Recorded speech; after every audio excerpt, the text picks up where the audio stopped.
Shalom untuk kita semua. Shalom teman-teman alumni. Shalom. Oke. Gimana kabarnya teman-teman? Sehat? Sehat, Kak. Oke, ya harapannya kita dalam kondisi luar biasa.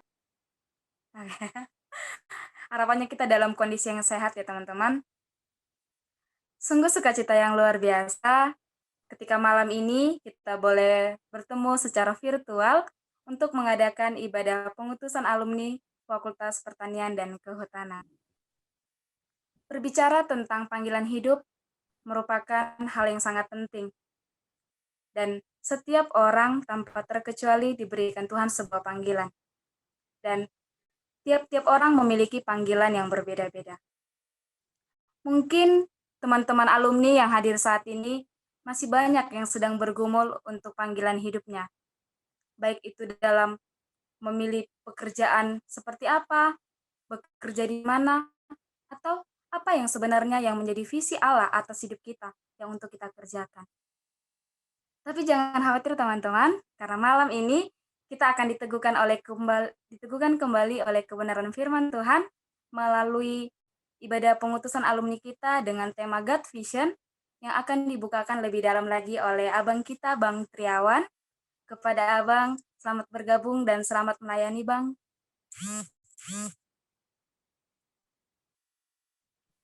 Terima kasih. Banyak hal yang kita syukuri dalam kehidupan kita.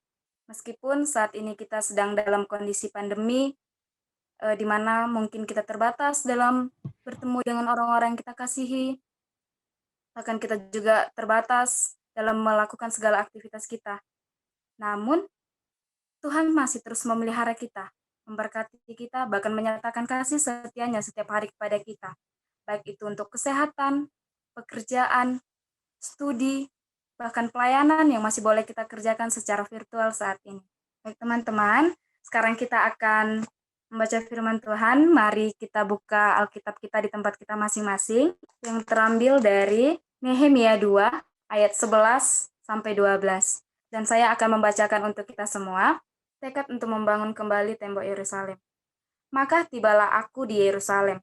Sesudah 3 hari aku di sana, bangunlah aku pada malam hari bersama-sama beberapa orang saja yang menyertai aku. Aku tidak beritahukan kepada siapapun rencana yang akan kulakukan untuk Yerusalem, yang diberikan Allahku dalam hatiku. Juga tak ada lain binatang kepadaku kecuali yang kutunggangi. Kita tahu bahwa Nehemia adalah seorang Yahudi yang memiliki kedudukan yang cukup tinggi di Persia. Ia seorang kepercayaan raja, di mana Nehemia sebagai juru minuman raja. Suatu ketika, Nehemia mendengar kabar bahwa tembok Yerusalem telah runtuh dan pintu-pintu gerbangnya habis terbakar. Mendengar kabar itu, Nehemia sangatlah bergumul, lalu ia berdoa dan berpuasa. Allah telah meletakkan suatu visi pada hati Nehemia, dan kemudian Nehemia menangkap atau mendapati visi Allah itu, yaitu untuk membangun kembali tembok Yerusalem. Dan kemudian Nehemia pun pergi menjumpai raja dan meminta izin kepada raja untuk ia kembali ke Yerusalem, yaitu kota asalnya, dan raja memberikan dia izin, bahkan ia dibekali dengan berbagai perlengkapan. Kita tahu bahwa membangun tembok Yerusalem yang begitu besar bukanlah suatu pekerjaan yang mudah, dan Nehemia mendapati banyak tantangan.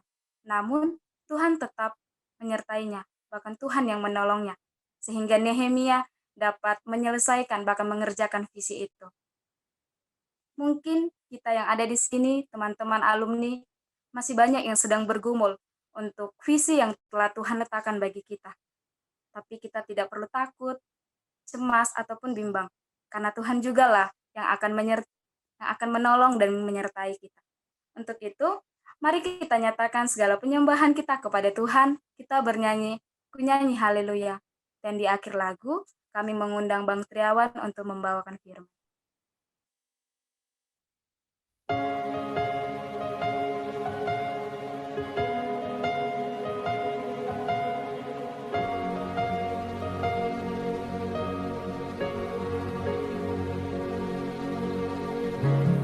Bapakku datang menyembahmu di sini. Ku percayakan ada bagiku. Tak usah ku takut, sebab Kau sertaku. Tak usah ku bimbang, Kau di dalamku. Tak usah ku cemas, Kau penghiburku. Saat ku lemah, Kau kuatku. Ku nyanyi haleluya. Ku nyanyi haleluya. Sungguh Kau hebat, ajaib berkuasa, perbuatanmu.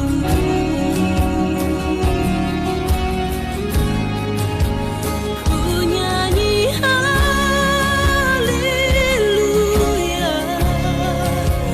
Ku nyanyi haleluya. Sungguh Kau hebat, ajaib berkuasa, perbuatanmu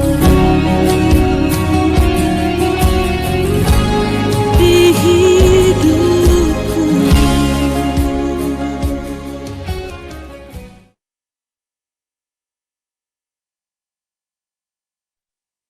Mari kita berdoa. Terima kasih ya Tuhan untuk semua kebaikan-Mu di dalam hidup kami. Secara khusus karena Engkau sudah menganugerahkan Kristus untuk mati menebus kami yang berdosa ini ya Tuhan, sehingga kami yang seharusnya mendapatkan hukuman kekal, kami boleh diampuni, kami boleh diselamatkan, dan kami boleh diangkat menjadi anak-anak Allah yang Maha Tinggi. Kami bersyukur ya Tuhan, kami yang tidak layak ini sudah dilayakkan untuk menjadi anak-anak-Mu. Dan kami bersyukur karena Engkau bukan hanya sekedar menyelamatkan kami, tetapi Engkau juga mau memakai kami untuk menjadi alat-alat-Mu, menjadi rekan sekerja-Mu, untuk mengerjakan pekerjaan baik yang telah Engkau persiapkan sebelumnya, bahkan sebelum kami ada di dunia ini.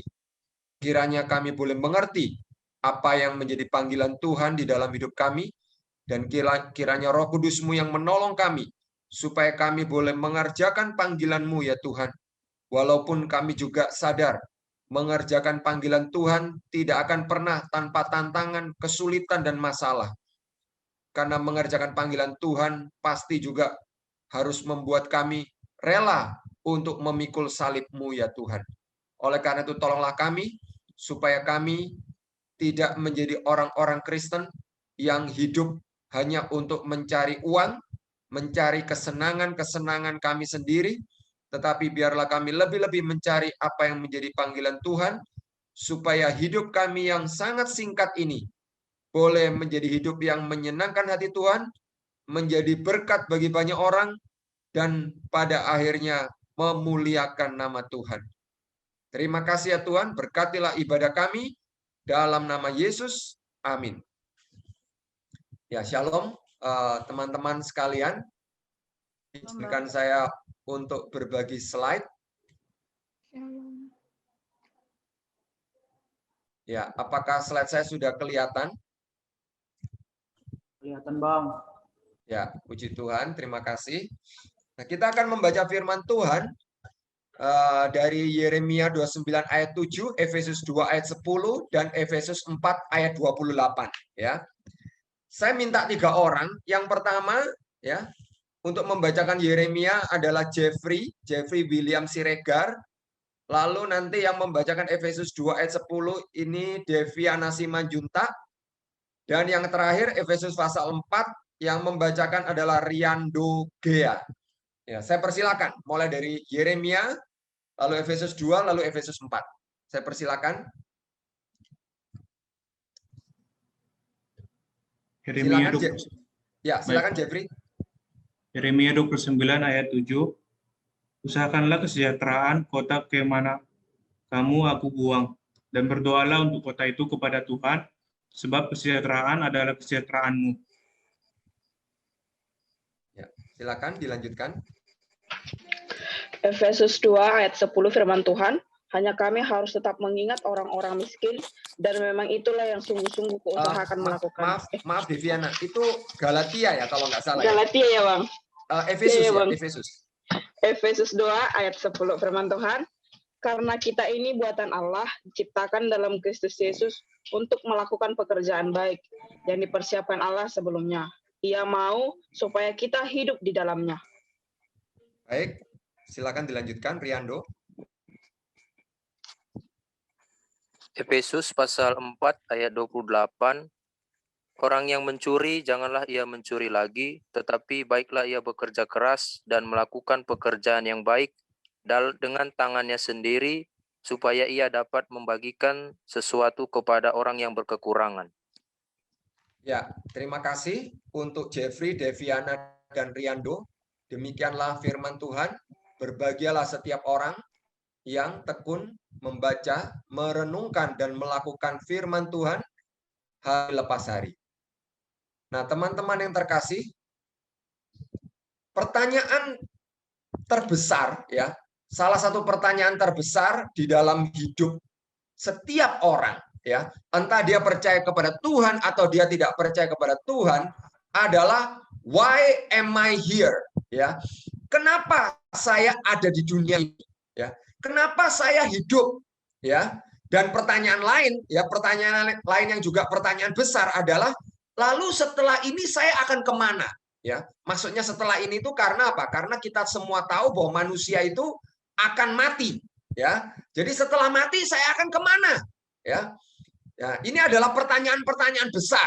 Ya, dan kalau kita tidak bisa menjawab pertanyaan-pertanyaan ini, ya khususnya pertanyaan yang pertama ini, kenapa saya ada di dunia ini? Kenapa saya boleh lahir? Kenapa saya boleh kuliah? Ya, kenapa nanti misalnya saya boleh bekerja? Kenapa saya boleh menikah? Kenapa saya boleh punya anak? Kenapa? Ya, apa sebetulnya tujuan saya ada di dunia ini? Dan siapa yang menentukan tujuan hidup saya? Apakah saya bisa menentukan tujuan hidup saya sendiri? Apakah yang menentukan tujuan hidup saya adalah orang tua saya, ya, saya, istri saya, suami saya, ataukah Tuhan yang kita percaya yang menentukan tujuan hidup kita? Ya. Nah, teman-teman yang terkasih, mengapa Allah itu menyelamatkan kita di dalam Tuhan Yesus? Ya, kenapa Allah menyelamatkan kita di dalam Tuhan Yesus? Di dalam Efesus, ya, di dalam Efesus, apakah kita cuma sekedar supaya kita selamat? Ya, apakah supaya kita masuk surga tidak mendapat hukuman Allah atau apa? Ya, ternyata kita diselamatkan karena iman, ya.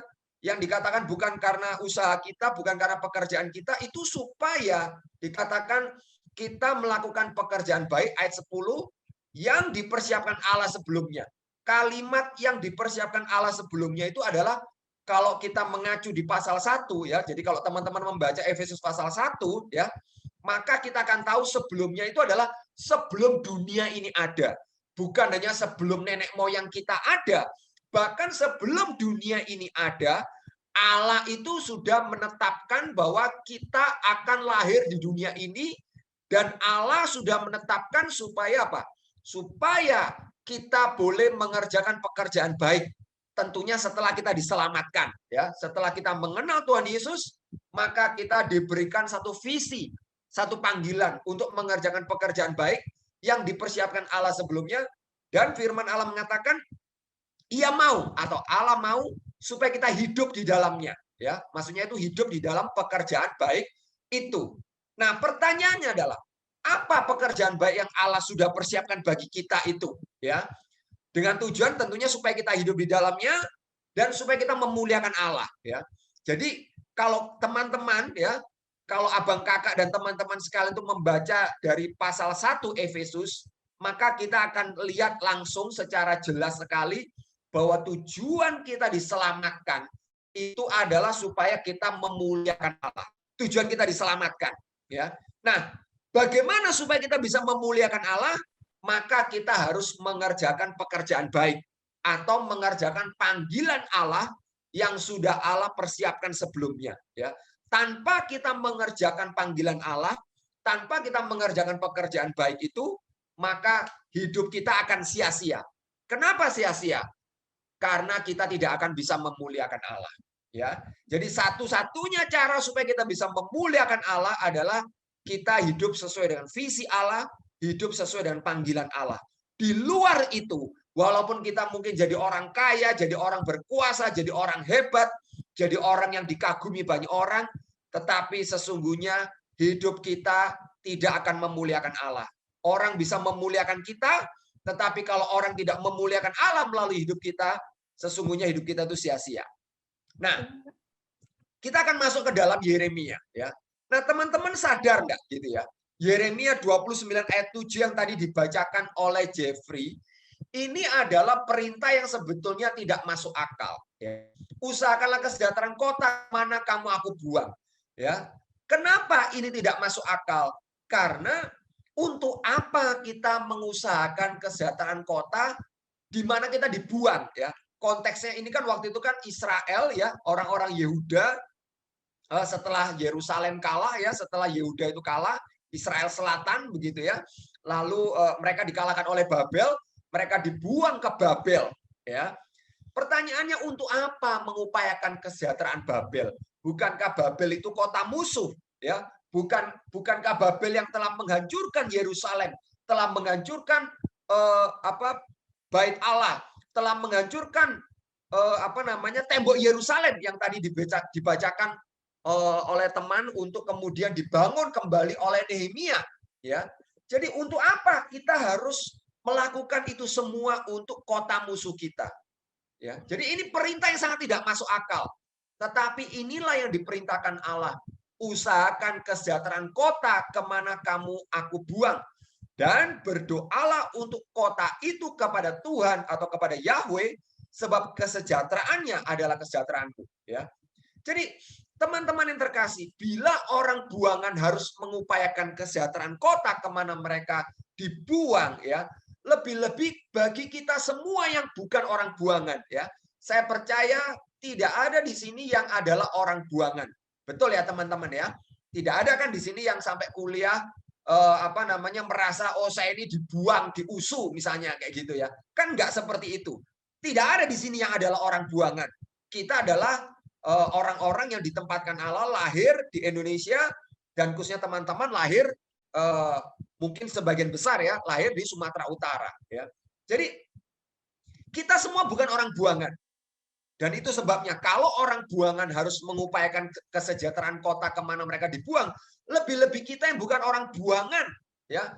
Ini kan kita hidup di Indonesia, hidup di Sumatera Utara, Sumatera Utara itu kan bukan provinsi buangan, ya.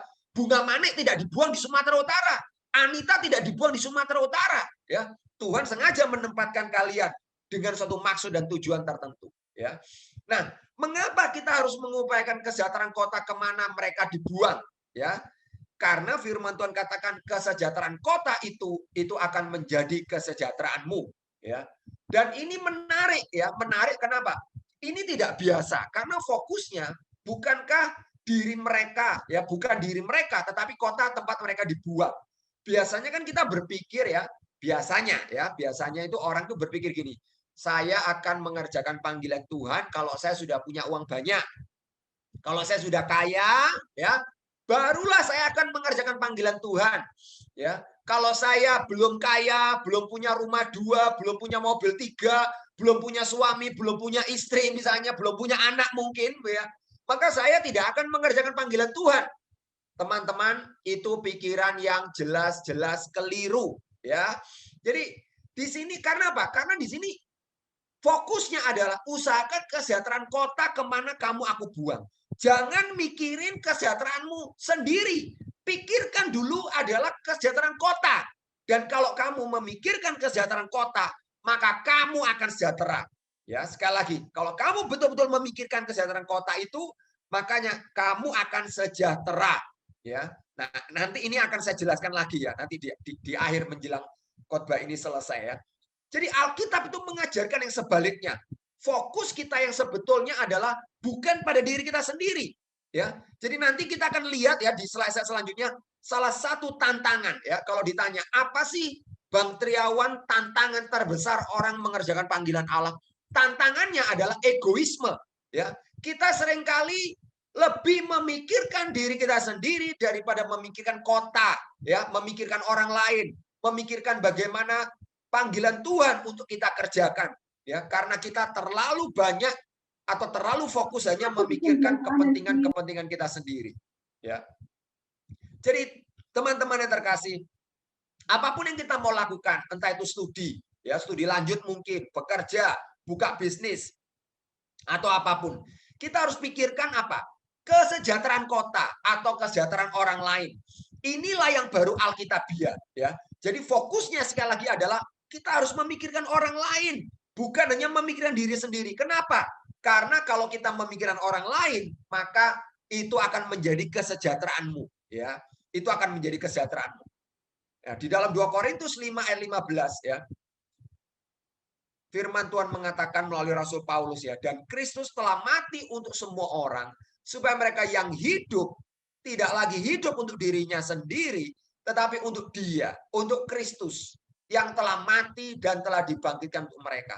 Dan kalau kita betul-betul hidup untuk Kristus, maka kita akan berjuang untuk mencari visi Allah, mencari panggilan Allah, dan itu artinya kita harus memikirkan bagaimana kita bisa menjadi berkat bagi sesama kita, ya, khususnya melalui pekerjaan kita.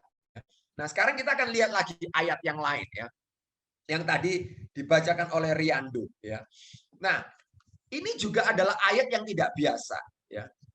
Orang yang mencuri janganlah ia mencuri lagi, tetapi baiklah ia bekerja keras dan melakukan pekerjaannya yang baik dengan tangannya sendiri supaya ia dapat membagikan sesuatu kepada orang yang berkekurangan.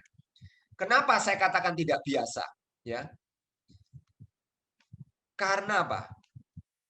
Kalau kita pikirkan ya, orang yang mencuri, kalau dia sudah tidak mencuri, itu kan sudah baik. Ya. Orang kalau dulunya suka mencuri, lalu dia tidak mencuri lagi, kan sudah baik. Sudah bagus. Ya. Tetapi menurut firman Tuhan, itu belum bagus. Itu belum cukup. Ya. Orang yang mencuri, bukan hanya harus berhenti mencuri, tetapi dia harus melakukan pekerjaan yang baik dengan tangannya sendiri. Dengan tujuan apa? Bukan hanya mencukupi kebutuhannya sendiri. Bukan hanya supaya dia sekedar berhenti dari mencuri. Tetapi apa? Supaya ia dapat membagikan sesuatu kepada orang yang berkekurangan. Jadi, sekali lagi, bukankah sudah cukup bila seorang yang mencuri itu tidak mencuri lagi? Alkitab mengatakan, it's never enough. It's not enough. Ya, ia harus jadi berkat bagi orang lain yang berkekurangan. Jadi teman-teman yang terkasih, panggilan menjadi berkat bagi orang lain, bagi kota, itu bukan hanya ketika kita sudah sukses, ketika kita sudah kaya, ketika kita sudah mapan, ya. Orang buangan, pencuri dipanggil untuk hidup jadi berkat. Ya, saya ulangi karena ini poin yang sangat penting ya. Panggilan untuk jadi berkat, panggilan untuk mengerjakan visi Allah itu bukan ketika kita sudah kaya, sudah sukses, sudah mapan, sudah punya segala-galanya baru saya mencari panggilan Allah ya. Bahkan orang buangan, sekali lagi saya percaya di sini tidak ada orang buangan. Pencuri, sekali lagi saya percaya juga di sini tidak ada satupun yang mencuri ya. Kalau orang buangan, kalau pencuri dipanggil untuk hidup jadi berkat, apalagi kalian alumni S1 ya, dari kampus yang hebat USU. Bahkan mungkin ada di antara kalian yang nanti kuliah S2 atau bahkan sampai S3 ya. Kita semua dipanggil untuk menjadi berkat. Nah, jadi pertanyaannya sekarang, bagaimana supaya kita bisa menjadi berkat bagi kota kita, bagi orang lain ya. Nah, saya sekarang akan fokus berbicara tentang masalah pekerjaan ya. Karena panggilan yang saya maksud di sini adalah panggilan yang langsung berhubungan dengan pekerjaan kita ya. Kenapa begitu? Karena apa? Karena kalau kita bicara pekerjaan, waktu hidup kita mayoritas ya, selain kita pakai untuk tidur ya, Jadi kalau kita satu hari bisa tidur 7 jam, itu kan juga sudah banyak ya, hampir sepertiga dari waktu hidup kita pakai untuk tidur. Itu adalah untuk bekerja. Ya. Jadi kalau kita bekerja Senin sampai Jumat, 5 hari dalam 1 minggu misalnya, dan 1 hari kita bekerja 8 jam, maka artinya dalam 1 minggu kita bekerja minimal 40 jam. Itu minimal. Ya. Mungkin masih ada di antara kita, kayak termasuk saya yang juga harus melakukan lembur. Ya, masih ada pekerjaan-pekerjaan yang harus dilakukan bahkan setelah waktu jam kantor atau waktu kerja itu sudah selesai. Ya, jadi mayoritas hidup kita biasanya kita habiskan di tempat pekerjaan. Bayangkan kalau hidup kita mayoritas kita habiskan di tempat pekerjaan, tetapi kita tidak mengerjakan panggilan Tuhan, maka sia-sialah hidup kita. Ya, nah teman-teman yang terkasih, John Stott di dalam bukunya, saya minum sebentar ya. John Stott di dalam bukunya Isu-isu Global Menantang Kepemimpinan Kristen, ya, dia mengatakan begini, bekerja itu adalah mencurahkan energi, baik manual, mental, atau keduanya, untuk apa? Melayani orang lain. Ya, perhatikan ya, melayani orang lain yang memberikan kepuasan bagi pekerjanya, pekerjaan sendiri merasa puas, merasa senang, ya. Memberikan keuntungan bagi masyarakat, bukan cuma keuntungan bagi dirinya sendiri, ya, dan memberikan kemuliaan bagi Tuhan. Termasuk di sini ada unsur penginjilan sebetulnya, ya. Dengan kita melayani orang lain, dengan kita melayani masyarakat, kita juga memberitakan Injil, mengerjakan misi Allah itu, ya. Nah, jadi menurut John Stott, tujuan utama bekerja atau kenapa kita harus mengerti visi Allah? Kenapa kita harus mengerjakan visi Allah? Itu adalah untuk memuliakan Allah dan untuk menjadi berkat bagi orang lain.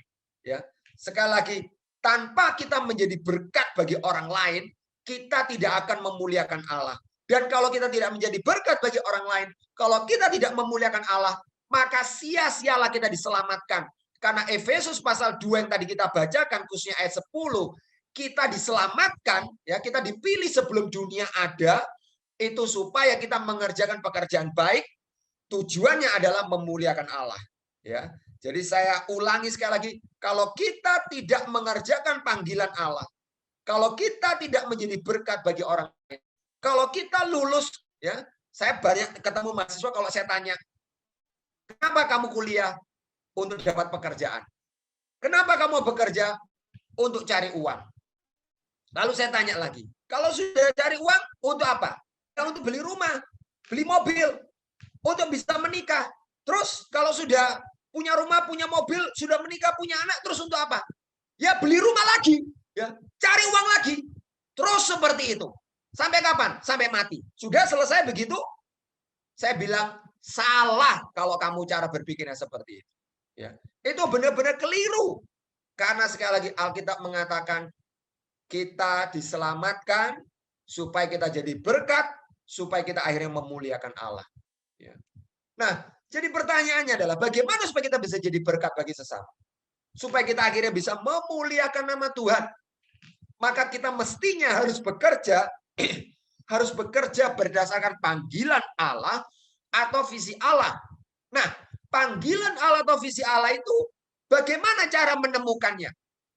Nah, cara sederhana, ya, walaupun ini juga tidak mudah, tetapi kira-kira kalau kita mau menemukan panggilan Allah itu adalah lingkaran yang, ini bukan lingkaran ya, perpotongan antara 3 lingkaran ini. Ya, perpotongan antara 3 lingkaran ini itulah letak panggilan Allah. Ya, jadi panggilan Allah itu yang pertama itu pasti berhubungan dengan 2 mandat, yaitu mandat budaya dan mandat Injil.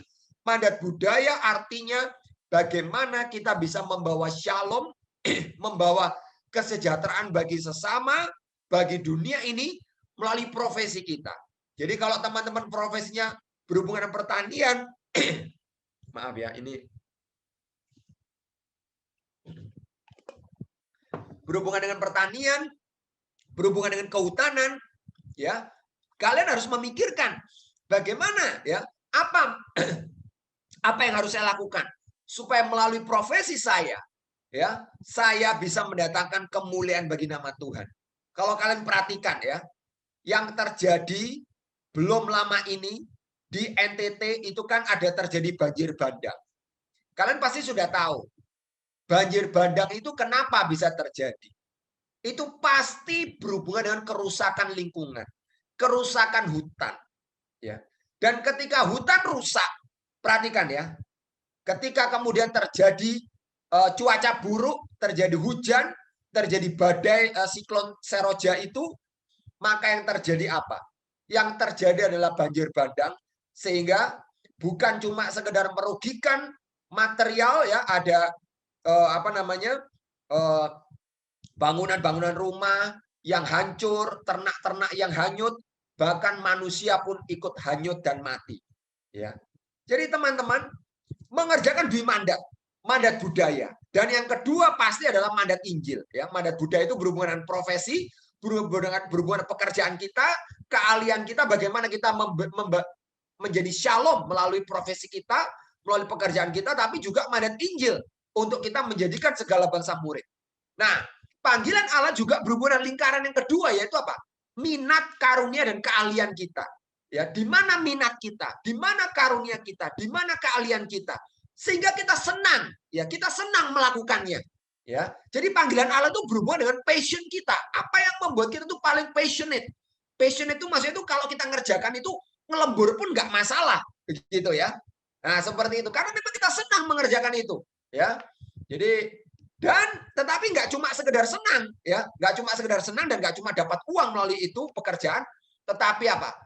Yang kita kerjakan itu memenuhi masalah dunia, kebutuhan dunia ini, ya. Jadi nggak cuma sekedar cari uang, nggak cuma sekedar dapat uang. Nah, Frederick Buechner, ya, seorang teolog dari Amerika, ya, mengatakan vocation is the place where the world's greatest need and a person's greatest joy meet. Ya, jadi pekerjaan kita atau panggilan kita itu adalah pertemuan antara kebutuhan terbesar dunia itu apa dan joy yang terbesar kita itu di mana. Kalau memang kamu sukanya ngurusi hutan, ya, mungkin kamu termasuk bagian dari keluarga orang hutan misalnya. Maaf ya, kalian nggak ada yang tertawa ya, nggak ada yang tersinggung ya kalian ya. Si Jeffrey sudah senyum-senyum ya. Ya, karena dia merasa hutan adalah hidupnya. Oh betul ya. Jadi hutan itu kan dikatakan paru-paru dunia, ya. Dan kalau hutan sudah terserang COVID, ya, jadi paru-paru kita terserang COVID, kita bisa mati. Tapi ternyata hutan juga bisa terserang COVID. Kenapa hutan bisa terserang COVID? Karena dibabat oleh tangan-tangan yang jahat. Akibatnya hutan rusak. Akibatnya apa? Terjadi global warming, terjadi ya siklon Seroja ataupun apa macam-macam ya, bencana-bencana alam. Karena apa? Karena terjadi global warming, karena paru-paru dunia itu terkena COVID. Ya, kok bisa terkena COVID itu tadi? Ya, karena kejahatan manusia, orang-orang yang membabat hutan dan tidak melakukan reboisasi hutan itu, ya, tidak melindungi hutan. Jadi teman-teman, sekali lagi pekerjaan kita yang sesuai panggilan itu memenuhi, ya, di situ kita mendapat sukacita yang sangat besar, ya, tetapi itu juga memenuhi kebutuhan dunia ini. Sekali lagi nggak cuma sekedar kita mendapatkan uang. Nah, menurut John Stott, ya, kalau lagi-lagi kalian baca di dalam buku Isu-isu Global Menantang Kepemimpinan Kristen, John Stott mengatakan visi atau panggilan adalah ketidakpuasan, keprihatinan, ya, keprihatinan, kesedihan yang mendalam tentang keadaan masa kini selaku fakta karena tidak sesuai dengan nilai-nilai kerajaan Allah. Ya. Jadi kalau kalian misalnya melihat ada mungkin pertanian yang terlalu banyak pakai pestisida mungkin, karena pestisida itu kan juga merusak lingkungan, betul kan ya? Kalau saya salah tolong dikoreksi ya, karena saya bukan orang pertanian sama sekali bukan bidang saya, ya. Atau kesedihan karena itu tadi hutan yang dirusak, ya. Jadi pertanyaannya, kamu punya kesedihan enggak? Kamu punya keprihatinan enggak? Kamu punya ketidakpuasan enggak? Nah, visi itu berhubungan dengan itu, ya. Karena itu tidak sesuai dengan nilai-nilai kerajaan Allah, Ya, Allah pasti nggak suka hutan itu dibabat. Ya.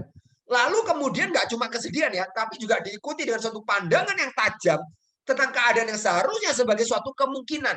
Ya. Makanya kenapa kalau kita berbicara visi, visi itu berbicara tentang change, tentang satu perubahan. Ya, makanya orang yang mengerjakan visi itu dipanggil untuk melakukan transformasi, perubahan. Ya, bagaimana supaya hutan-hutan yang sudah rusak misalnya itu bisa diperbaiki lagi? Itu adalah visi harusnya. Ya, jadi jangan cuma sekedar mikir cari uang, pokoknya saya cari uang. Hutan mau rusak, nggak rusak, itu urusannya Kak Triawan. Loh, kan kamu gila itu. Saya itu panggilannya pengkhotbah, bukan ngurusi hutan. Gitu. Karena apa? Karena saya bukan sarjana kehutanan. Kalian yang sarjana kehutanan atau yang pertanian, urusilah itu sesuai dengan bidang ilmu kalian. Ya. Jadi teman-teman, apa fakta yang menyedihkanmu? Ini saya cerita yang lain ya. Karena bisa jadi mungkin kamu juga punya panggilan berhubungan ini. Misalnya, kita tahu kan hal yang menyedihkan, ada korupsi. Indonesia mau nggak mau masih tinggi korupsi. Ketidakadilan, kemiskinan, kebodohan.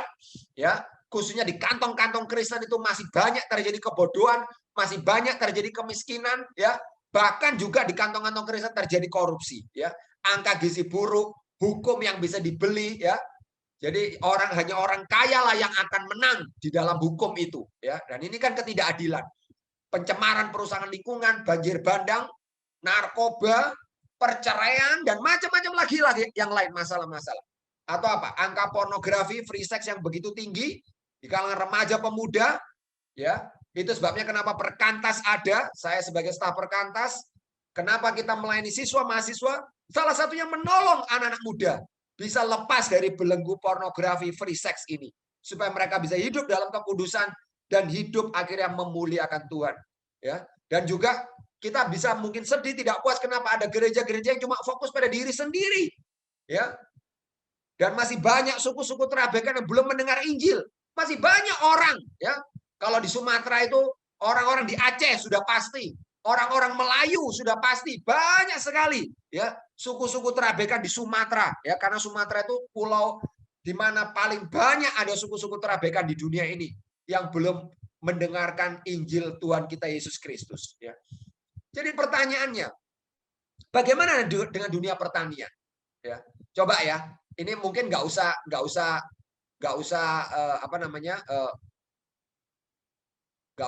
tulis di chat ya. Coba saya tanya Yohanes Firman. Ini karena wajahmu nongol di sini, Yohanes Firman. Nggak apa-apa ya. Kamu punya kesedihan enggak yang berhubungan pertanian atau berhubungan kehutanan? Ada, Pak. Apa? Boleh cerita 1-2 poin aja? Kalau tentang pertanian, Pak, banyak sarjana pertanian yang akhirnya nggak terjun lagi. Maksudnya mereka nggak bekerja ke lapangan, tapi mereka itu lebih banyak ke bank, itu salah satunya, Pak. Jadi percuma sarjana pertanian, tapi pertanian di Indonesia itu nggak makin berkembang gitu. Baru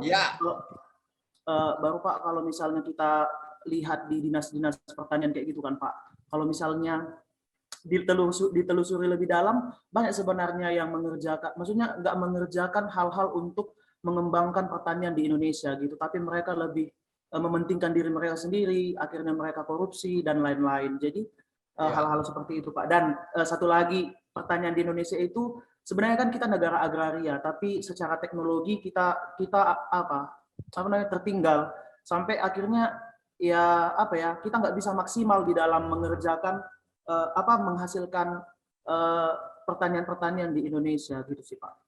Betul, ya. Masalah teknologi, masalah banyak alumni pertanian kerja di bank, bahkan alumni kehutanan juga. Kenapa ya? Karena ya mau cari aman lah, cari duit lah, nggak mau susah-susah gitu ya. Itu sangat-sangat menyedihkan sekali ya teman-teman. Terima kasih Yohanes ya. Satu lagi ya, Novia Simatupang. Ya, karena ini wajahmu juga nongol di depan saya ya, nggak apa-apa ya. Apa yang membuat kamu sedih yang berhubungan pertanian dan kehutanan, Novia? Silakan. 1-2 poin. Kalau dariku sama sih, Pak, sama Yohanes. Sama ya dengan Yohanes ya? Iya. Oh ya. Tapi kalian bukan pacar kan? Bukan. Soalnya biasanya kalau orang itu jodoh itu visinya itu sama begitu loh, ya. Kan kalau visinya sama kan bisa saling mendukung begitu ya. Tapi sorry ya, kalau kalian sudah punya pacar saya minta maaf ya, tapi kan siapa tahu belum punya pacar ya kan. Mungkin bisa saling mendoakan ya kan. Oke, karena nanti saya akan sedikit menyinggung ini tentang masalah pasangan hidup dengan visi begitu ya. Nah, sekarang kita akan masuk ke hal yang lebih praktis sekarang ya. Tingkat panggilan atau level of calling ya. Nah, teman-teman, orang-orang itu biasanya itu mulai dengan ini ya. Banyak sekali orang-orang Kristen, orang-orang percaya yang sudah masuk dunia kerja tetapi tidak tahu panggilannya ya. Jadi dia sudah bekerja setahun, 2 tahun, 3 tahun, bahkan 5 tahun, bahkan 10 tahun ya. Bahkan sudah menikah, punya anak, punya uang, punya rumah. Tapi kalau ditanya, panggilan abang apa? Panggilan kamu apa? Maka dia akan bingung dan terdiam dan tidak tahu jawabannya. Ya, jadi orang-orang seperti ini dikatakan dia masuk ke dalam level discovering level. Karena apa? Karena dia belum tahu, jadi dia harus mencari panggilan Tuhan. Ya, kemungkinan orang-orang kenapa bisa terjadi orang-orang seperti ini? Karena memang orang-orang seperti ini mungkin memang tidak pernah mikirin panggilan Tuhan. Karena bagi mereka yang penting itu bukan panggilan Tuhan, tetapi adalah panggilan uang. Ya, dan ini celaka kalau orang-orang Kristen kayak gini nih. Yang berikutnya, nah ini ya. Yang berikutnya adalah ada level yang lebih tinggi yang namanya starting level ya. Starting level ini adalah orang-orang yang tahu panggilannya apa, tetapi dia bekerja di bidang yang tidak sesuai panggilan ya. Jadi antara panggilan dengan pekerjaannya dia itu masih separate, terpisah ya, belum menyatu ya. Dia tahu panggilannya, tetapi ketika dia lihat misalnya, aduh panggilan saya ini sulit sekali ya, panggilan saya risikonya berat ya, panggilan saya kalau saya kerjakan mungkin gajinya kecil, udahlah ya saya cari pekerjaan aja lah. Misalnya kayak tadi yang Yohanes bilang saya kerja di bank, dan akhirnya apa? Walaupun dia tahu panggilannya, tetapi kan apa? Nggak ada bedanya sama orang ini ya. Kalau kamu tidak tahu panggilan, kalau kamu tahu panggilan tetapi kamu tidak mengerjakan panggilanmu, itu seperti kamu tidak tahu panggilan. Ya, saya ulangi ya. Orang yang tahu panggilannya, tapi dia tidak mengerjakan panggilannya, ya. Orang yang tahu panggilan tapi tidak mengerjakan panggilannya itu starting level, itu seperti orang discovering level, seperti orang tidak tahu, ya. Nah, jadi nggak ada gunanya kamu tahu panggilan. Sekarang kita masuk level yang lebih tinggi lagi, living level. Nah, living level ini adalah orang yang mulai bisa menyatukan, mulai bisa, tetapi belum 100%. Ya, orang-orang yang mulai bisa menyatukan antara panggilan dengan pekerjaannya, ya. Tetapi memang masih ada bagian-bagian dari panggilan itu yang belum bisa dikerjakan dia. Living level. Ini sudah mulai lumayan, ya, udah mulai lumayan, tetapi kita tidak boleh puas kepada level ini. Kita harus masuk ke level yang terakhir, yaitu level yang disebut sebagai finishing level, yang di mana di dalam level ini, dalam tingkat ini, pekerjaan kita itu persis sama dengan panggilan. Saya ulangi ya, kita harusnya masuk ke dalam level ini. Kalau bisa teman-teman ya, doa saya buat kalian semua ya, termasuk buat diri saya sendiri ya, adalah kita betul-betul mencapai level terakhir ini sebelum kita mati, atau kalau bisa jauh sebelum kita mati ya. Jangan 1 tahun sebelum kita mati baru kita mencapai ini ya oke sih ya, tetapi kalau bisa sedini mungkin ya. Nah, ketika kita sampai pada level yang terakhir ini, pekerjaan kita adalah panggilan Allah, maka ketika kita bekerja pada saat yang sama kita juga mengerjakan panggilan Allah ya. Kita tidak akan lagi fokus mengejar kekayaan ya. Orang-orang yang sampai kepada finishing level, pekerjaan dia adalah panggilan Allah, fokus dia bukan mengejar kekayaan. Fokus dia adalah berkarya, jadi berkat, mengabarkan Injil, memuridkan, memuliakan Allah. Itu fokus hidupnya. Ya, itu fokus hidupnya. Dan makin cepat kita mencapai level ini, menurut saya itu makin baik. Ya, seringkali orang lambat sekali, bahkan mungkin tidak pernah sampai kepada level ini. Karena lebih mencintai dunia ini, lebih mencintai uang daripada mencintai Tuhan. Ya. Jadi meskipun tidak kaya atau tidak makin kaya, tidak menjadi masalah. Ya, sama seperti saya. Kalau saya boleh cerita sedikit ya, moga-moga tidak semakin lama ya khotbah ini ya.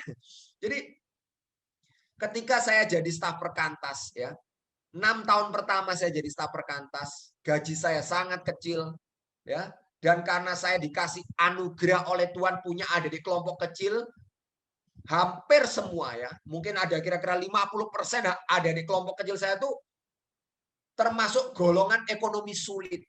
Ya, saya pernah punya adik kelompok kecil yang 1 tahun nggak dapat kiriman uang dari orang tuanya, nggak bisa makan, nggak bisa bayar kos, nggak bisa kuliah, maksudnya nggak bisa bayar uang kuliah ya.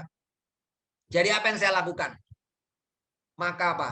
Gaji saya sudah kecil, ya. Saya sudah ngasih perpuluhan, tapi saya masih membantu adik-adik kelompok kecil saya itu yang kesulitan. Nggak cuma 1-2 orang, teman-teman. Sampai-sampai kalau dia ulang tahun, hadiahnya itu apa? Hadiahnya itu bukan buku rohani gitu kan ya. Biasanya kalau pemimpin kelompok kecil kan kalau kasih hadiah adik kelompok kecil tuh buku rohani untuk menolong pertumbuhan dia. Saya ngasih hadiahnya itu apa? Hadiahnya sembako, ya, beras, Indomie, sabun mandi, susu, seperti itu. Ya, kenapa? Karena dia nggak bisa makan. Ya, kalau saya nggak membantu dia. Ya. Jadi akibatnya apa? Saya 6 tahun bekerja, saya tidak punya tabungan. Betul-betul nggak punya tabungan. Ya. Bayangkan kalau kamu kerja 6 tahun nggak punya tabungan, kamu keluar nggak dari pekerjaanmu? Kamu pasti akan keluar. Ya. Tapi saya tidak keluar dan sampai sekarang saya masih di perkantas. Ya, dari tahun 97 sampai sekarang. Hampir ini tahun ke-24 ini. Ya. Tapi apa? Tuhan tetap mencukupkan kebutuhan saya. Teman-teman saya Fakultas Teknik Elektro, teman-teman saya sudah punya rumah harganya 1 miliar, 2 miliar. Saya tahu teman-teman saya banyak yang sudah jadi orang-orang kaya, orang-orang hebat. Kekayaan saya tidak bisa dibandingkan kekayaan mereka. Tetapi apa? Saya bersyukur Tuhan memakai saya yang sangat sederhana ini untuk bisa memperkaya hidup banyak orang. Ya. Kalau kamu kaya dengan memperkaya yang mana? Kamu pilih sendiri. Ya. Orang yang mengerjakan visi Allah akan menjadi orang yang mungkin tidak kaya menurut dunia ini. Tapi kamu akan kaya menurut Tuhan. Orang kamu akan memuliakan nama Tuhan. Teman-teman yang terkasih, untuk mengerti panggilan Tuhan sampai kepada finishing level, dari discovering level yang paling rendah tadi sampai level yang keempat yang paling tinggi, biasanya itu butuh waktu, butuh banyak bertanya kepada Allah, dan ini ya, butuh kerelaan menderita. Kalau kamu nggak rela menderita, kalau kamu nggak rela pikul salib, kamu tidak akan bisa menghidupi visi Allah. Jadi pertanyaannya pada kita untuk kita semua malam hari ini adalah, kamu ada di level yang mana? Ya, level 1, level 2, level 3, level 4. Ya. Kamu ada di level mana ini? Nah, pertanyaan yang lebih penting lagi adalah, dimanapun levelmu saat ini, mungkin ada level 1 atau level 2 atau level manapun, kamu pengen ada di level mana nanti? 1, 2, 3, 4, 5 tahun lagi. Kamu pengen ada di level mana? Ya. Kalau kamu sekarang masih level 1, masih nggak tahu panggilanmu, it's okay, no problem. Ya. Tanyalah kepada Tuhan. Karena apa? Setiap orang yang mencari, dia akan mendapat firman Tuhan. Orang yang mencari akan mendapat. Orang yang tidak mencari, ya nggak dapat. Ya. Jadi levelmu mungkin masih rendah, kamu mungkin masih belum mengerti panggilan Allah. Tapi kalau kamu terus mencari, kalau kamu terus bertanya, kalau kamu mau terus taat, kamu akan mendapat. Tuhan akan menyatakan panggilannya kepada kamu. Nah, saya kasih contoh ya. Contoh pertama misalnya Musa. Musa memiliki 3 pekerjaan. Ya, kita tahu dia kan awalnya jadi pangeran di Mesir, terus dia jadi gembala selama 40 tahun di padang belantara, dan akhirnya dia diutus Tuhan kembali ke Mesir untuk memimpin orang Israel keluar dari Mesir, begitu kan ya. Nah, coba kamu pikir, semua pekerjaan Musa itu tidak ada yang salah, betul nggak? Jadi pangeran di Mesir itu kan nggak salah. Jadi gembala kan nggak salah. Jadi pemimpin Israel sudah pasti nggak salah. Nggak salah kan? Tapi pertanyaannya, mana yang panggilan Tuhan? Nah, kamu bisa jawab mana yang panggilan Tuhan. Mana yang betul-betul panggilan Tuhan? Bayangkan, Musa saja akhirnya dia betul-betul mengerti panggilan Tuhan setelah 80 tahun. Setelah 80 tahun. Ya. Nah, moga-moga kita bisa lebih cepat dari Musa. Moga-moga. Ya. Jadi panggilan atau visi hidup Musa dikatakan dalam Ibrani, karena iman maka Musa setelah dewasa menolak disebut anak putri Firaun karena dia lebih suka menderita sengsara dan umat Allah. Perhatikan ya. Dia lebih suka menderita sengsara dengan umat Allah daripada untuk sementara menikmati kesenangan dari dosa. Ya, dari dosa, teman-teman. Ya. Dan ia menganggap penghinaan karena Kristus sebagai kekayaan yang lebih besar daripada semua harta Mesir. Sebab pandangannya ia arahkan kepada upah dari Allah. Ya. Tidak kaya di dunia nggak apa-apa. Yang penting kaya, ya, menurut Tuhan. Ya. Jadi kamu mau mencari yang mana? Pujian manusia atau pujian dari Allah? Kalau kita juga belajar dari Nehemia, ya. Nehemia kan kita tahu dia seorang yang dipanggil untuk membangun kembali tembok Yerusalem. Dan bukan cuma tembok Yerusalem sebetulnya. Ya, tetapi dia juga dipanggil untuk membangun kembali kerohanian umat yang sudah runtuh, ya. Karena keruntuhan tembok itu adalah keruntuhan kerohanian. Ya, karena mereka memberontak, karena mereka tidak taat, maka Tuhan menyerahkan mereka ke dalam tangan musuh-musuhnya, akibatnya tembok Yerusalem bait suci dihancurkan. Jadi itu panggilan Nehemia, membangun kembali tembok dan membangun kembali kerohanian umat Israel. Padahal teman-teman, dia sudah memiliki pekerjaan yang baik sebagai juru minuman raja. Pekerjaannya sudah bagus. Dia bisa hidup enak, bisa hidup nyaman di istana. Tetapi ia rela meninggalkan itu semua. Dan ia rela dipakai Tuhan untuk membangun kembali tembok Yerusalem dan membangun kerohanian umat Allah. Teman-teman, sekali lagi, kalau kita mau mengikuti panggilan Tuhan, kita harus rela meninggalkan comfort zone kita, zona nyaman kita. Ya. Kalau kamu tidak rela meninggalkan zona nyamanmu, kamu tidak akan bisa mengerti panggilan Tuhan. Jadi teman-teman yang terkasih, mengerjakan penghalang, ya, ini tadi saya sudah katakan, yang menghalangi kita menggumulkan atau mengerjakan panggilan atau visi Allah adalah masalah kenyamanan, keamanan, ya. Karena mengerjakan panggilan Allah pasti cepat atau lambat akan membuat kamu tidak nyaman. Pasti, ya. Biasanya mengerjakan panggilan Allah menuntut kita meninggalkan comfort zone kita. Ingat Nehemia meninggalkan istana raja, Musa, ya, meninggalkan istana, ya, dia harus menghadapi Firaun, dia harus berputar-putar di padang belantara 40 tahun, ya. Dan Tuhan Yesus juga harus meninggalkan kemuliaannya di sorga untuk datang ke dunia dan mati bagi kita semua. Ya. Jadi bisa jadi juga dalam mengerjakan panggilan Allah ada yang Tuhan panggil untuk menjadi single. Contohnya apa? Contohnya seperti Rasul Paulus. Contoh yang lain misalnya Mother Teresa yang melayani di Kalkuta. Bisa jadi kamu dipanggil untuk single. Bisa jadi. Ya. Jadi kalau kamu dipanggil untuk single gimana? Ya diterima dengan ucapan syukur walaupun mungkin kamu merasa nggak enak atau nggak terima, ya. Tetapi kalau sebaliknya kamu bisa dipanggil untuk married, carilah pasangan yang bisa saling mendukung dalam mengerjakan visi hidup kalian. Jangan asal married, jangan asal yang penting dapat jodoh, yang penting nggak jadi perawan tua misalnya. Ini biasanya cewek-cewek ini biasanya. Jangan takut menjadi perawan tua, teman-teman. Takutlah tidak mengerjakan panggilan Allah. Percuma kamu punya suami, punya anak, sekali lagi punya rumah, punya mobil. Tapi kamu tidak mengerjakan panggilan Allah itu percuma, saya katakan. Gak ada gunanya kamu punya keluarga. Ya, ya. Kalau kamu mau menikah, cari kehendak Tuhan sungguh-sungguh. Ya, apalagi jangan sampai karena sudah waktu, karena sudah mepet, akhirnya apa?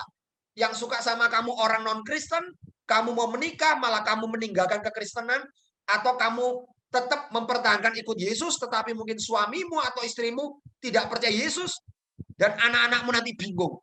Lihat papa mamanya punya iman, punya Tuhan yang berbeda, anak-anak mau ikut yang mana? Ikut papa atau ikut mama? Itu bisa menjadi sumber konflik nanti di dalam keluarga. Ya. Teman-teman, bermain aman belum tentu menjanjikan keamanan yang sesungguhnya. Kita tahu keamanan sejati hanya ada di dalam Allah. Tapi berapa sering kita berpikir keamanan kita ada di dalam deposito kita, di dalam rumah, di dalam emas, di dalam harta. Saya tidak mengatakan kita nggak boleh punya uang, nggak boleh punya tabungan, nggak boleh punya emas, nggak boleh punya deposito. Bukan itu maksud saya.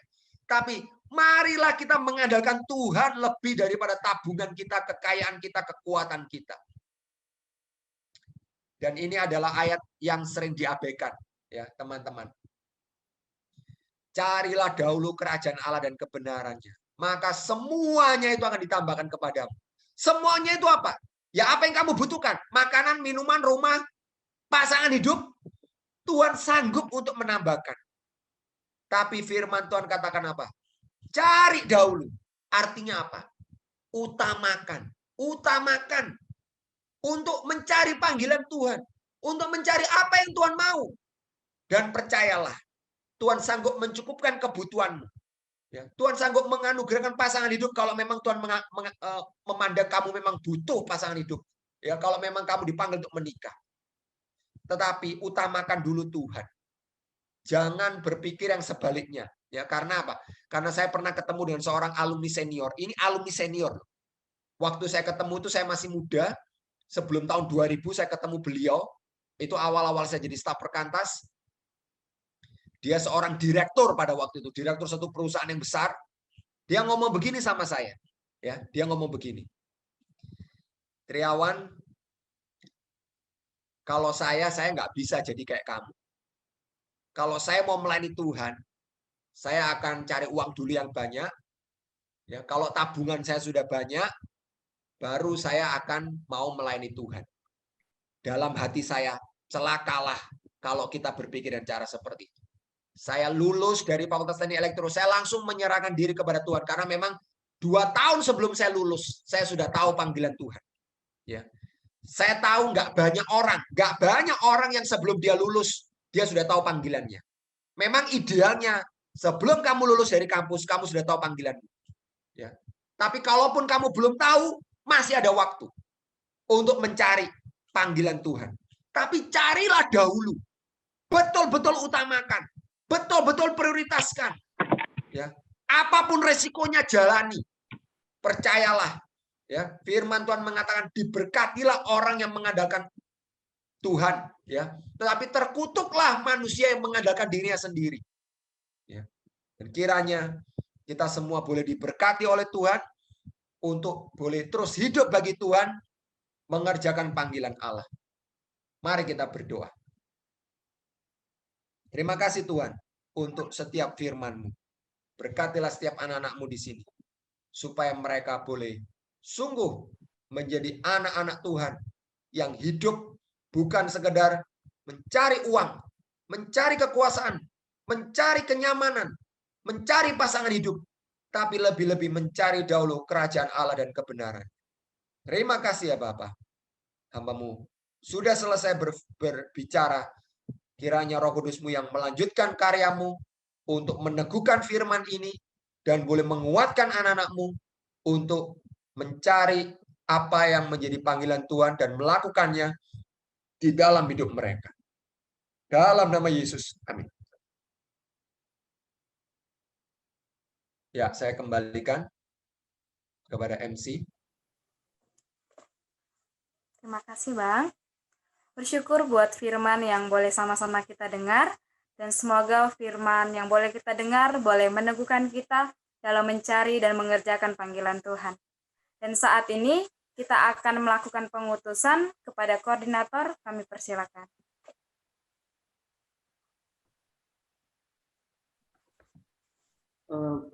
Baiklah, kita akan melaksanakan pengutusan. Suara aku kedengaran kan? Dengar, Dek. Oke, kita akan melaksanakan pengutusan.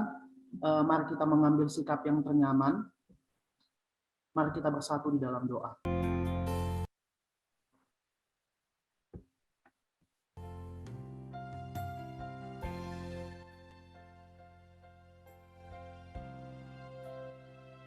Saat ini kita akan masuk ke dalam pengutusan alumni.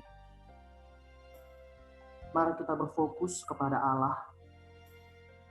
Dan mari kita berdoa untuk 15 orang alumni yang akan diutus.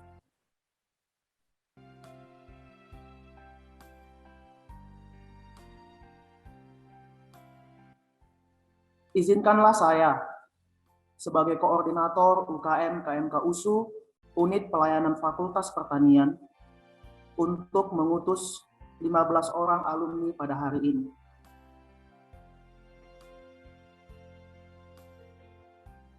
Yesaya 6 ayat 1 sampai 8. Dalam tahun matinya Raja Uzia, aku melihat Tuhan duduk di atas tahta yang tinggi dan menjulang, dan ubahnya memenuhi bait suci. Para serafim berdiri di sebelah atasnya, masing-masing mempunyai 6 sayap. 2 sayap dipakai untuk menutupi muka mereka, 2 sayap dipakai untuk menutupi kaki mereka, dan 2 sayap dipakai untuk melayang-layang.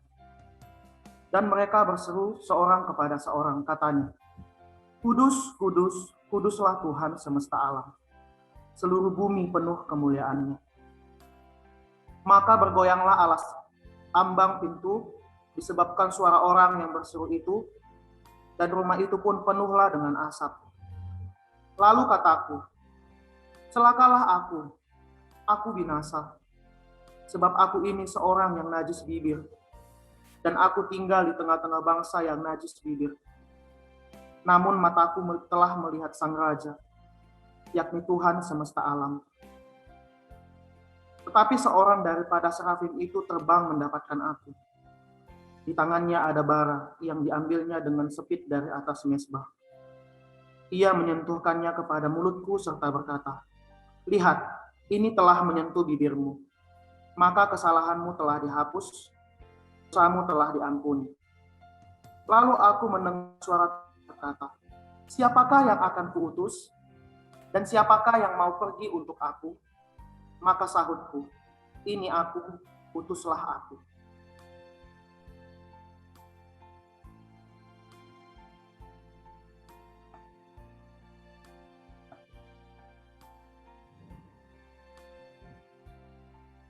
Di dalam nama Allah Bapa, Anak, dan Roh Kudus, kepadamu karunia Simanungkalit SPT.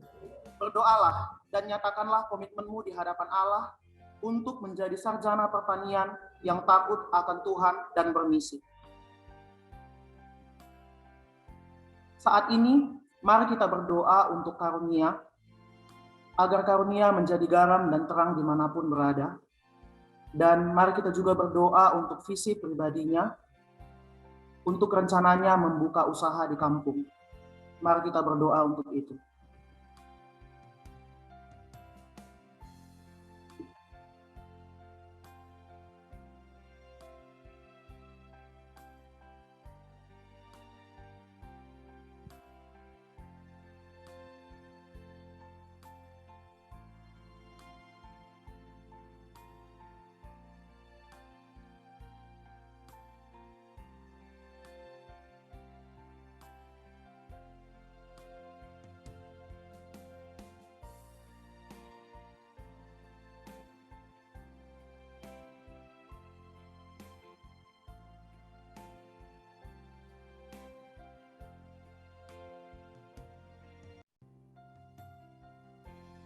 Di dalam nama Allah Bapa, Anak, dan Roh Kudus, kepadamu Julinda Siregar SPT. Berdoalah dan nyatakanlah komitmenmu di hadapan Allah untuk menjadi sarjana pertanian yang takut akan Tuhan dan bermisi. Saat ini mari kita berdoa untuk Julinda agar menjadi garam dan terang dimanapun berada dan segera mendapatkan pekerjaan yang sesuai dengan kehendak Allah dan sesuai dengan visinya Allah. Mari kita berdoa untuk itu.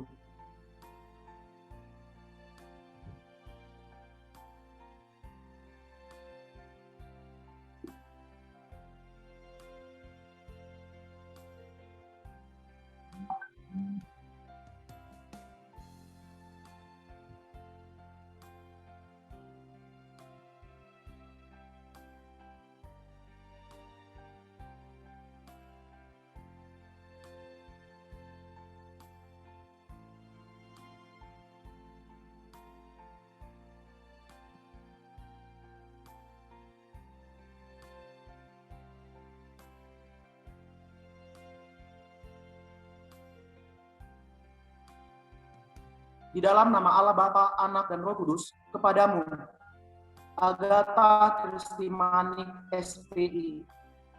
Berdoalah dan nyatakanlah komitmenmu di hadapan Allah untuk menjadi sarjana pertanian yang takut akan Tuhan dan untuk Agatha, agar menjadi garam dan terang dimanapun berada, dan teguh dalam mengerjakan panggilan Tuhan yang telah digumulkan selama ini. Mari kita berdoa.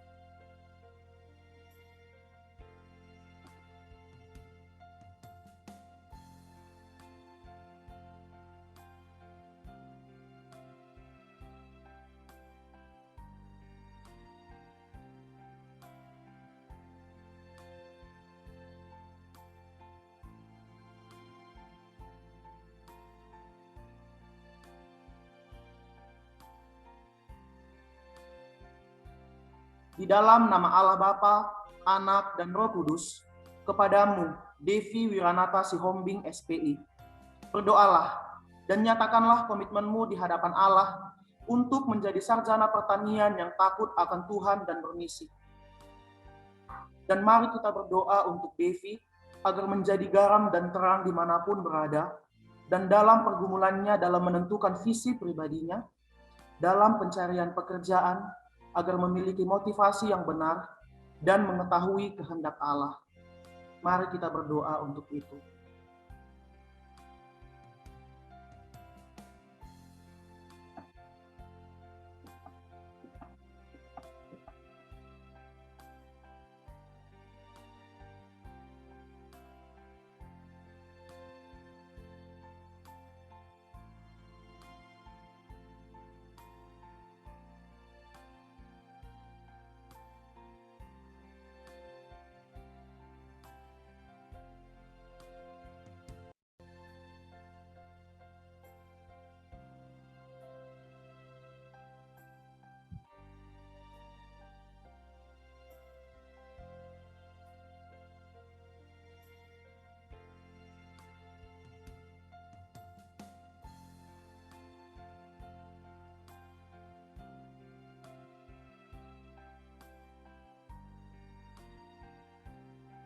Di dalam nama Allah Bapa, Anak, dan Roh Kudus, kepadamu, Oan Solubean Siahaan Eshud. Berdoalah dan nyatakanlah komitmenmu di hadapan Allah untuk menjadi sarjana kehutanan yang mengasihi Allah dan siap menjadi garam dan terang. Mari kita berdoa untuk Oan agar menjadi garam dan terang dimanapun dia berada, dan mari kita juga berdoa dalam pencarian pekerjaannya dan dalam pergumulannya dalam mengerjakan visi pribadinya. Mari kita berdoa untuk itu.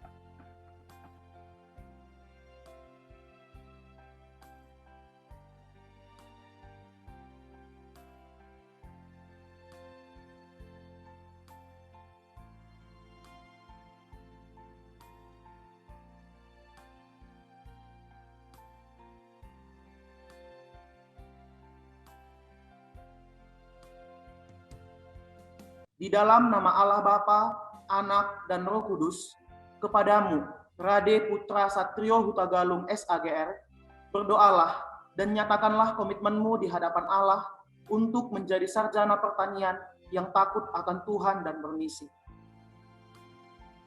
Mari kita berdoa untuk Rade agar segera mendapatkan pekerjaan sesuai dengan bakat yang dia miliki. Mari kita juga berdoa untuk penggumulan visi pribadinya, agar Tuhan yang memberikan kepekaan dan keteguhan hati dalam keputusan yang diambil. Mari kita berdoa.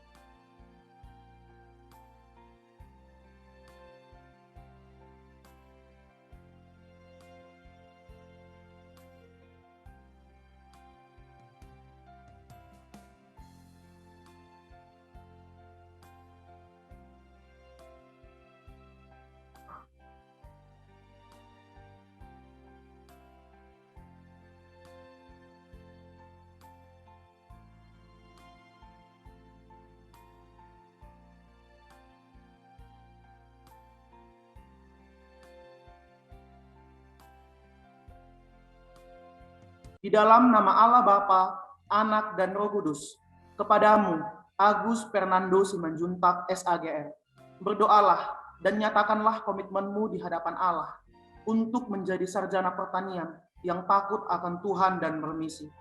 Mari kita berdoa untuk Agus agar menjadi garam dan terang dimanapun dia ditempatkan, dan segera mendapatkan pekerjaan yang sesuai dengan kehendak Allah dan dengan visinya Allah.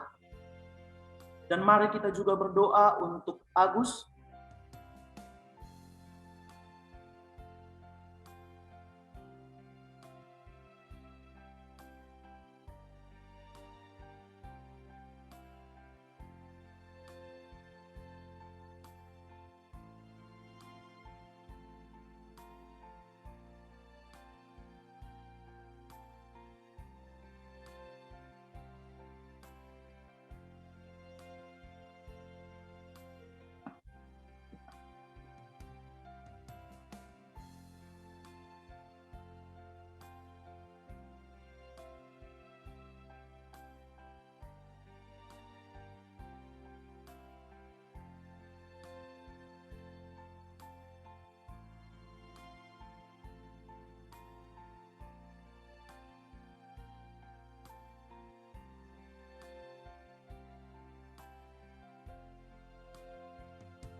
di dalam nama Allah Bapa, Anak, dan Roh Kudus, kepadamu, Riva Yowanda Sinulingga STP, berdoalah dan nyatakanlah komitmenmu di hadapan Allah untuk menjadi sarjana yang takut akan Tuhan dan bermisi.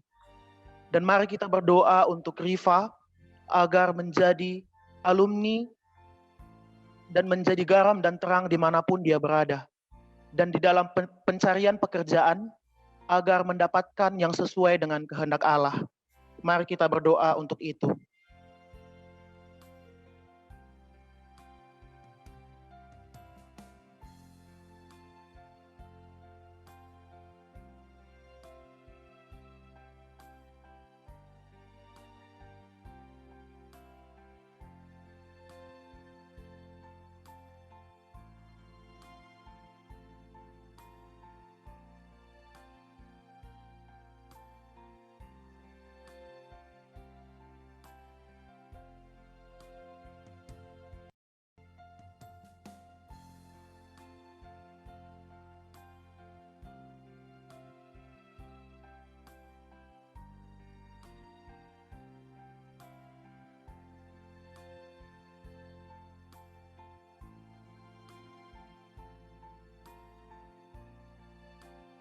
Di dalam nama Allah Bapa, Anak, dan Roh Kudus, kepadamu, Rosani Pasaribu SPI, berdoalah dan nyatakanlah komitmenmu di hadapan Allah untuk menjadi sarjana pertanian yang takut akan Tuhan dan bermisi.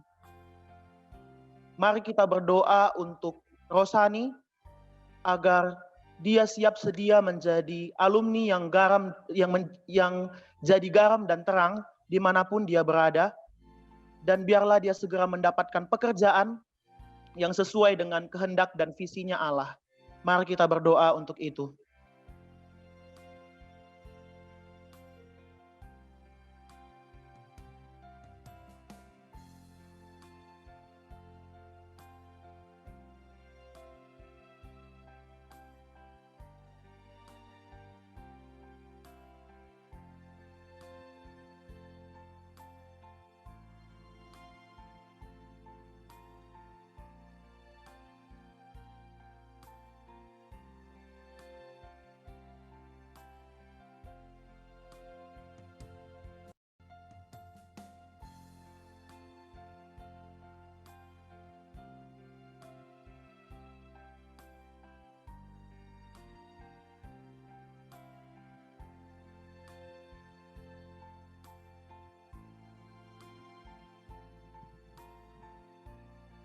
Di dalam nama Allah Bapa, Anak, dan Roh Kudus, kepadamu, Vera Novitasari Siahaan SPT, berdoalah dan nyatakanlah komitmenmu di hadapan Allah untuk menjadi sarjana pertanian yang takut akan Tuhan dan bermisi.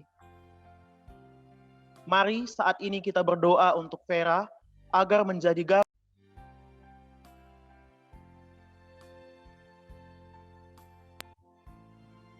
alumni yang berkualitas dan segera mendapatkan pekerjaan yang sesuai dengan kehendak Tuhan.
Di dalam nama Allah Bapa, Anak, dan Roh Kudus, kepadamu, Rantima Purba SPI, berdoalah dan nyatakanlah komitmenmu di hadapan Allah untuk menjadi sarjana pertanian yang takut akan Tuhan dan bermisi.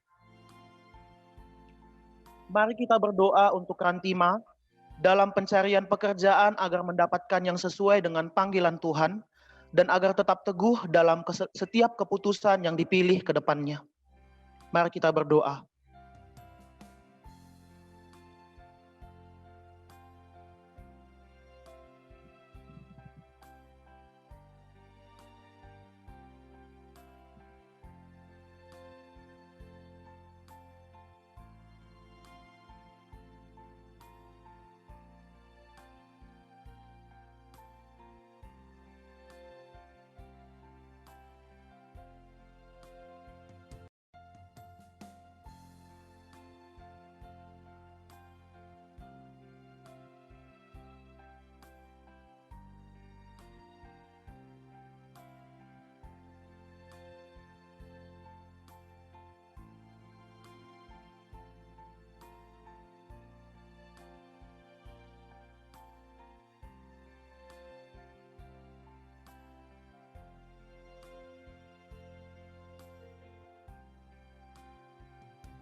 Di dalam nama Allah Bapa, Anak, dan Roh Kudus, kepadamu, Olni Deyana Huta Barat Eshut, berdoalah dan nyatakanlah komitmenmu di hadapan Allah untuk menjadi sarjana kehutanan yang mengasihi Allah dan siap menjadi garam dan terang.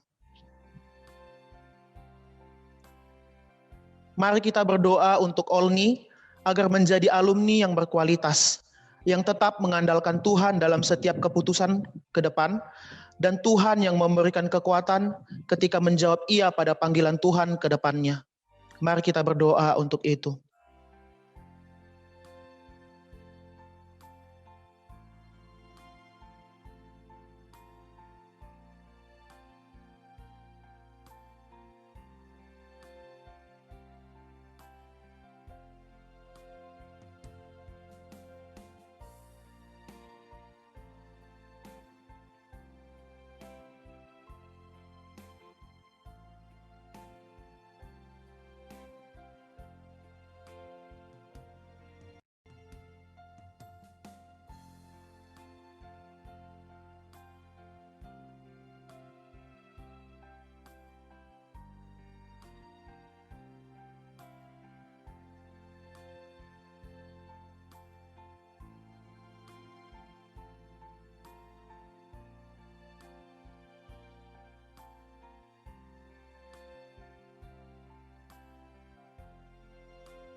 Di dalam nama Allah Bapa, Anak, dan Roh Kudus, kepadamu Claudia Rentina Munte Eshut, berdoalah dan nyatakanlah komitmenmu di hadapan Allah untuk menjadi sarjana kehutanan yang mengasihi Allah dan siap menjadi garam dan terang. Mari kita berdoa untuk Claudia agar menjadi garam dan terang dimanapun dia ditempatkan oleh Allah, dan segera mendapatkan pekerjaan yang sesuai dengan kehendak dan visinya Allah, dan teguh dalam setiap keputusan yang dia ambil. Mari kita berdoa untuk itu.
Di dalam nama Allah Bapa, Anak, dan Roh Kudus, kepadamu Febrianti Natasha Eshut, berdoalah dan nyatakanlah komitmenmu di hadapan Allah untuk menjadi sarjana kehutanan yang mengasihi Allah dan siap menjadi garam dan terang.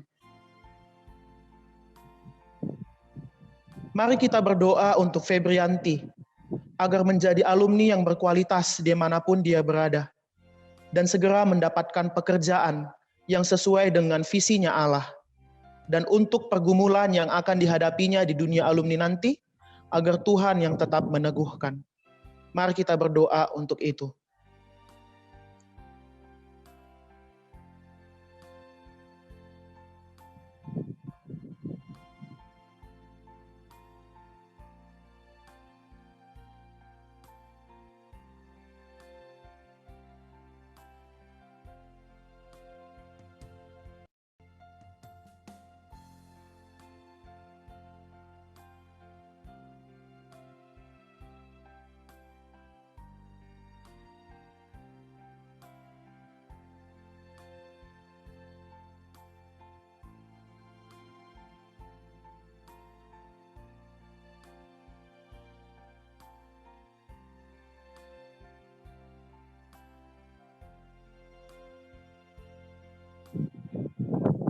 Di dalam nama Allah Bapa, Anak, dan Roh Kudus, kepadamu Sarah Sophia Munte SPI, berdoalah dan nyatakanlah komitmenmu di hadapan Allah untuk menjadi sarjana pertanian yang takut akan Tuhan dan bermisi. Dan saat ini mari kita berdoa untuk Sarah agar dia menjadi garam dan terang dimanapun Tuhan tempatkan, dan segera mendapatkan pekerjaan yang sesuai dengan kehendak dan visinya Allah. Dan untuk setiap perjalanan yang dilewati di dalam dunia alumni nanti, agar Tuhan yang tetap menguatkan.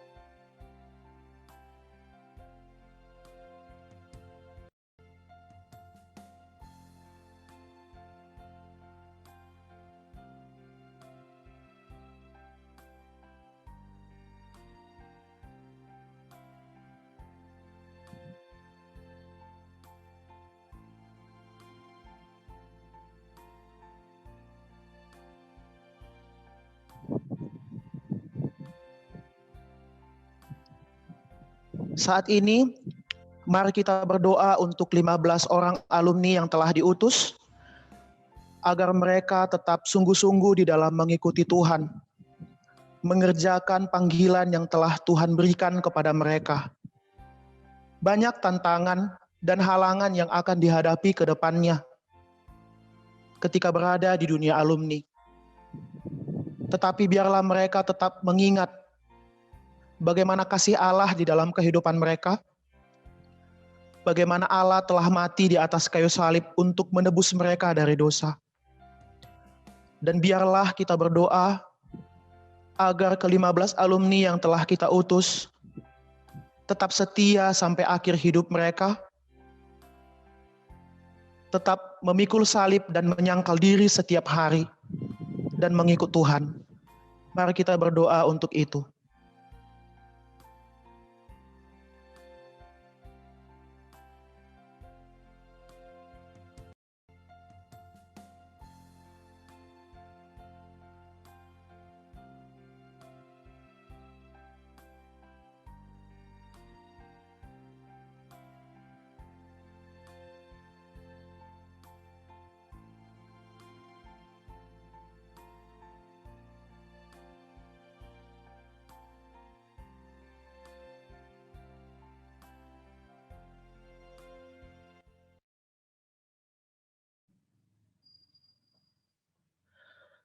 Satu Petrus 4 ayat 10 sampai 11. Layanilah seorang akan yang lain, sesuai dengan karunia yang telah diperoleh tiap-tiap orang, sebagai pengurus yang baik dari kasih karunia Allah. Jika ada orang yang berbicara, baiklah ia berbicara sebagai orang yang menyampaikan firman Allah. Jika ada orang yang melayani, baiklah ia melakukannya dengan kekuatan yang dianugerahkan Allah, supaya Allah dimuliakan dalam segala sesuatu karena Yesus Kristus. Ialah yang mempunyai kemuliaan dan kuasa sampai selama-lamanya. Amin. Untuk doa penutup, kami mengundang Bang Triawan untuk menutup di dalam doa. Mari kita berdoa.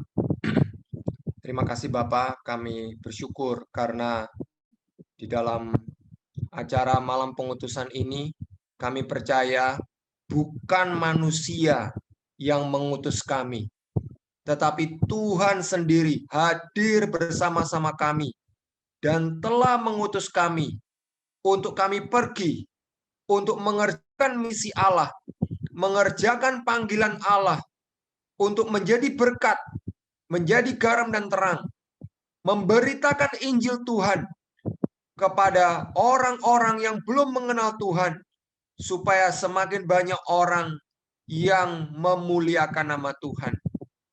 Kiranya Tuhan memberkati setiap anak-anak-Mu yang telah diutus, supaya mereka punya keyakinan bahwa mereka tidak berjalan sendiri, bahwa mereka sedang dituntun, dipimpin, ditopang oleh Allah, Sang pemilik pelayanan, pemilik hidup kami, pemilik dunia ini, pemilik surga dan bumi ini. Kiranya semua tantangan dan kesulitan yang akan terjadi tidak melemahkan kami semua untuk terus berpegang kepada firman, untuk terus mencari dahulu kerajaan Allah dan kebenarannya. Karena kami percaya apapun yang kami butuhkan, Tuhan sanggup, Tuhan berkuasa untuk mencukupkannya. Dan oleh sebab itu, tolonglah kami, supaya kami tidak fokus mencari kebutuhan-kebutuhan kami. Tetapi biarlah kami boleh fokus mencari dahulu kerajaan Allah dan kebenarannya. Karena Tuhan pasti akan mencukupkan apapun yang menjadi kebutuhan-kebutuhan kami, termasuk kebutuhan untuk pasangan hidup. Terima kasih ya Bapa. Kiranya berkat dari Allah Bapa yang berkelimpahan, kiranya kasih dari Tuhan Yesus yang tidak pernah berkesudahan, dan kiranya penyertaan, penghiburan, kekuatan dari Allah Roh Kudus yang senantiasa tersedia bagi setiap kami yang percaya. Biarlah itu semua menguatkan anak-anak-Mu ini, mulai dari saat ini dan sampai Maranatha, supaya pada akhirnya kami semua kedapatan setia untuk hidup bagi Tuhan, mengerjakan visi Allah, supaya nama Tuhan makin ditinggikan. Terima kasih. Dalam nama Yesus. Amin.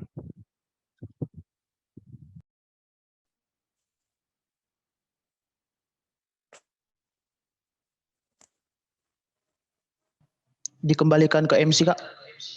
Oke. Selamat untuk teman-teman alumni yang telah diutus.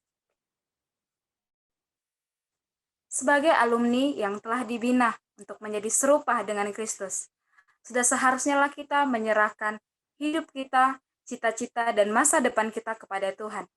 Hendaklah kita menjadi terang dan membawa kemuliaan bagi Allah.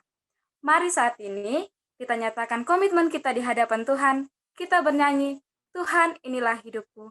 Dan di akhir lagu, kami mengundang Bang Triawan kembali untuk menutup di dalam doa.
Tuhan, inilah hidupku.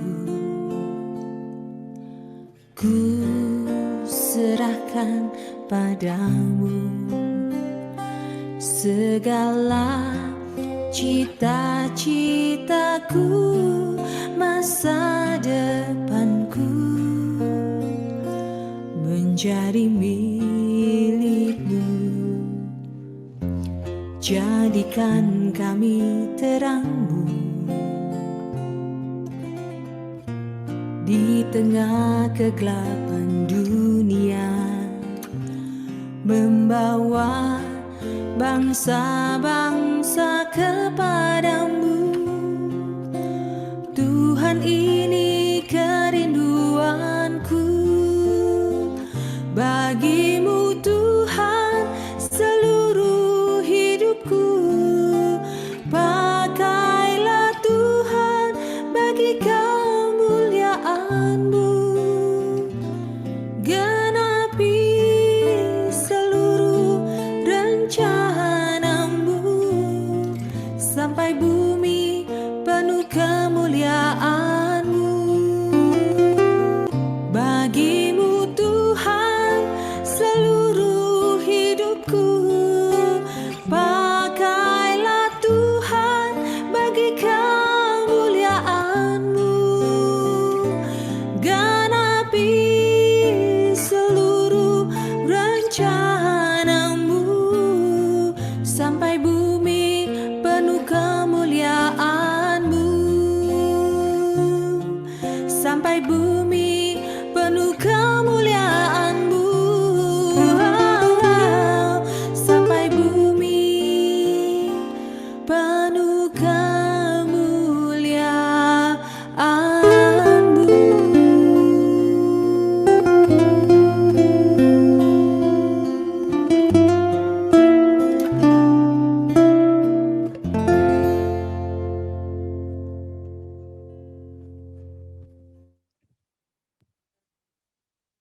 Mari kita berdoa. Itulah ya Tuhan kerinduan kami. Kami tidak mau hidup kami yang sangat singkat ini tidak memuliakan Tuhan. Kami rindu hidup kami yang sangat singkat ini boleh memuliakan nama Tuhan. Oleh karena itu tolonglah kami supaya kami sungguh mengerjakan pekerjaan baik yang telah Engkau siapkan, bahkan sebelum dunia ini diciptakan. Kiranya kami boleh sungguh-sungguh berjuang. Bagi kami yang belum memahami panggilan Tuhan, kami boleh sungguh-sungguh mencari panggilan Tuhan. Dan bagi kami yang sudah memahaminya, biarlah kami sungguh-sungguh mengerjakannya. Tantangan dan kesulitan pasti akan datang menghadang kami, bahkan bisa melumpuhkan kami. Tetapi kami percaya, tangan murah Tuhan tidak akan sekali-kali meninggalkan kami. Seperti Engkau memimpin umat-Mu Israel, akhirnya bisa memasuki tanah perjanjian. Kami pun akan bisa menyelesaikan panggilan kami, bisa memasuki tanah perjanjian dengan selamat. Seperti Engkau juga sudah memimpin Nehemia untuk mengerjakan visinya membangun kembali tembok Yerusalem dan membangun lagi kerohanian umat-Mu Israel. Engkau juga yang akan membuat kami berhasil mengerjakan panggilan kami. Terima kasih Bapa. Segala puji, hormat, kemuliaan bagi nama Tuhan. Di dalam nama Tuhan Yesus, hamba serahkan seluruh anak-anak-Mu yang diutus, juga seluruh pengurus, biarlah terus boleh setia mengerjakan pelayanan ini, dan biarlah melalui pelayanan di Fakultas Pertanian dan Kehutanan di USU ini, boleh semakin menghasilkan alumni-alumni yang menjadi berkat dan memuliakan nama Tuhan. Dalam nama Yesus, amin.